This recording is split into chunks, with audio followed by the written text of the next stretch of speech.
Dr. Bregman, are there other myths about toenail fungus treatment that we should be aware of? A lot of people think that it just doesn't work, because they've already done over-the-counter meds that don't work, even though they're designed to make you think they work.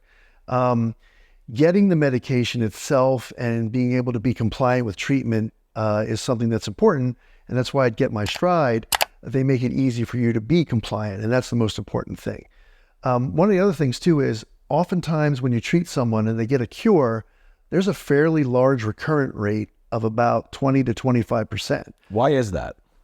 So there are spores in the fungus that if you don't kill them all, then they will open up and start feeding again, and then you'll get an infection again. So treating those spores with maintenance therapy can be a very important part of the course. So is that something that I can do if I had toenail fungus through Get My Stride? Absolutely. The topical basically will be your maintenance therapy. So instead of using it every day to treat, maintenance therapy might look like using it once a week or twice a week.